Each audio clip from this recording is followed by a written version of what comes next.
Bom dia, boa tarde ou boa noite, queridos aluninhos, tudo bem? Olha só, a gente está começando a falar de embriologia nessa aula. Então, como a gente vai ter ainda um tempo na próxima semana para a gente discutir melhor, na outra semana, melhor dizendo, né, para a gente discutir melhor e aprofundar, eu achei interessante começar com vocês esse capítulo 8 de embriologia, mostrando os principais conceitos que serão abordados em todo o capítulo. Assim você já tem um mapa mental aí de tudo que você precisa, pelo menos os principais pontos que serão discutidos nas próximas aulas. Então, assim, para a gente introduzir esse assunto, a gente começa com os conceitos mais genéricos, pelo menos as estruturas que a gente vai discutir, quais são os conceitos que a gente precisa prestar atenção com uma atenção muito maior do que outros. Então, essa primeira atividade vai envolver, portanto, questões mais genéricas, tá? Sem entrar em muitos detalhes. Então, vamos lá. Olha só, quando a gente fala de embriologia, a gente está falando do estudo do embrião, né? Ou seja, do desenvolvimento do embrião. Então,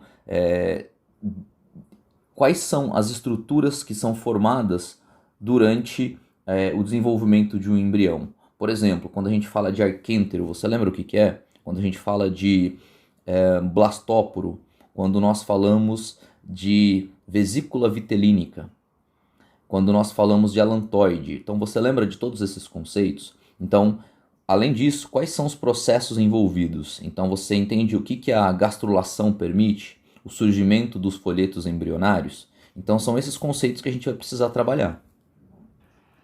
A gente sabe que a formação dos gametas é chamada de gametogênese.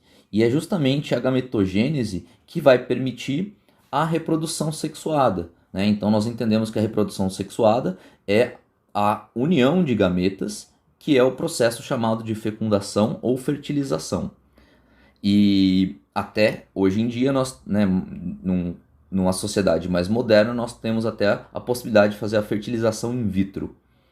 Mas, de qualquer maneira, para que haja fecundação, tem que haver também o processo de formação do espermatozoide, no caso do animal, mamífero, né? E o processo de formação do óvulo. Então, esse processo é chamado de espermatogênese e ovulogênese, respectivamente. Outros termos você pode ouvir também. Em vez de ovulogênese, você pode ouvir ovogênese. Você pode ler também oogênese. De qualquer forma, é a formação do gameta feminino. Então, em relação à gametogênese, vai ser importante a gente entender quais são as estruturas dos gametas e quais são as etapas envolvidas. Então, você tem que lembrar que quando a gente está falando então de espermatogênese e ovulogênese, nós estamos falando do processo da meiose.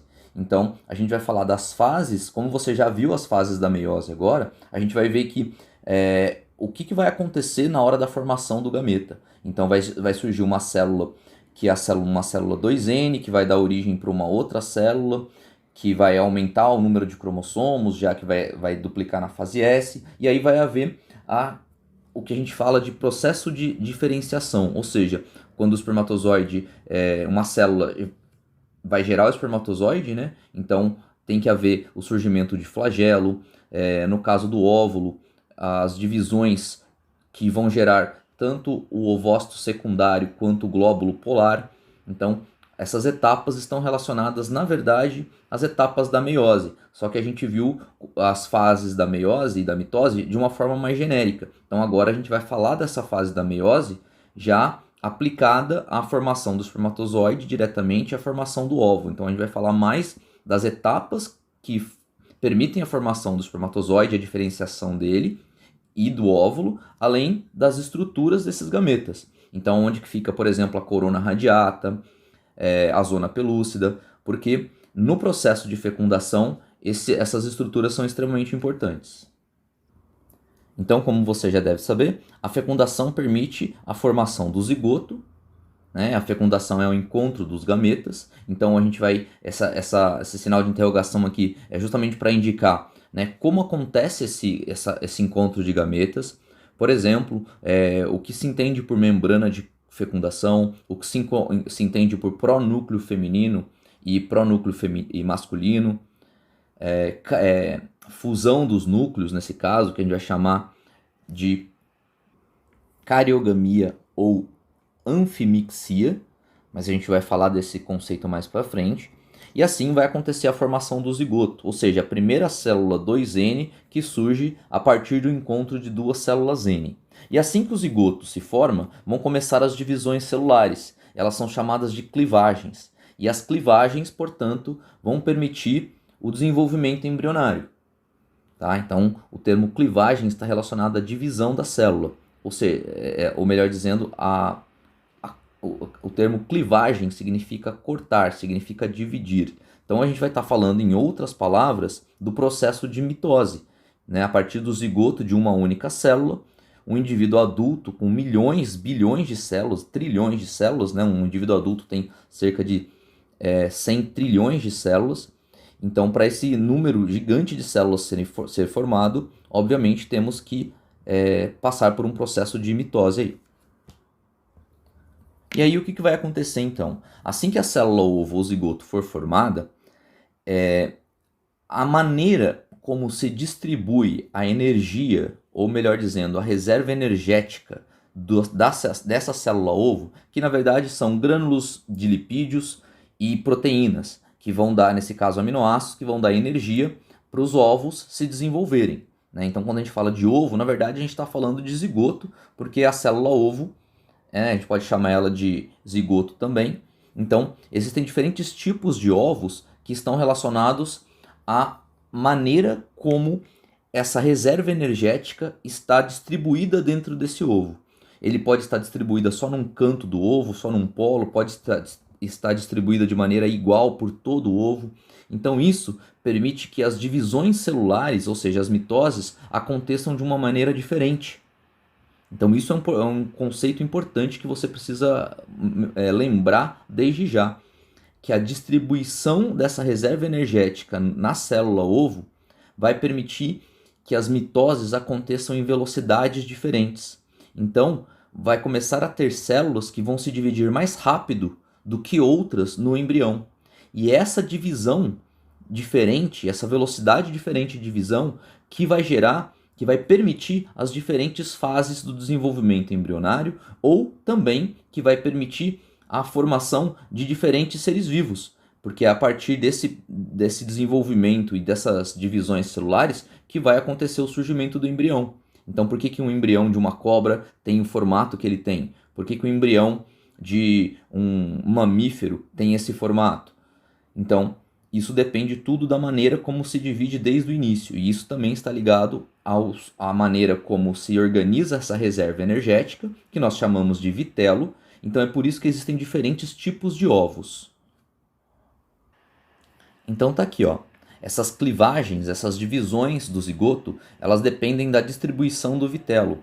Então, isso vai gerar diferentes tipos de segmentação, ou seja, diferentes tipos de divisões. A gente vai enxergar momentos em que células vão ter tamanhos maiores, enquanto que outras vão ser menores, porque elas se dividem tão rápido que não dá tempo de absorver mais citoplasma, mais nutrientes. Então, essa maneira desigual de multiplicação dessas células depende do vitelo, que vai gerar, portanto, diferentes formas de segmentação que serão demonstradas mais para frente. Então, essa segmentação, portanto, se ela depende do vitelo, vem a pergunta: como são os tipos de ovos? Onde que podem estar distribuídos o vitelo dos ovos?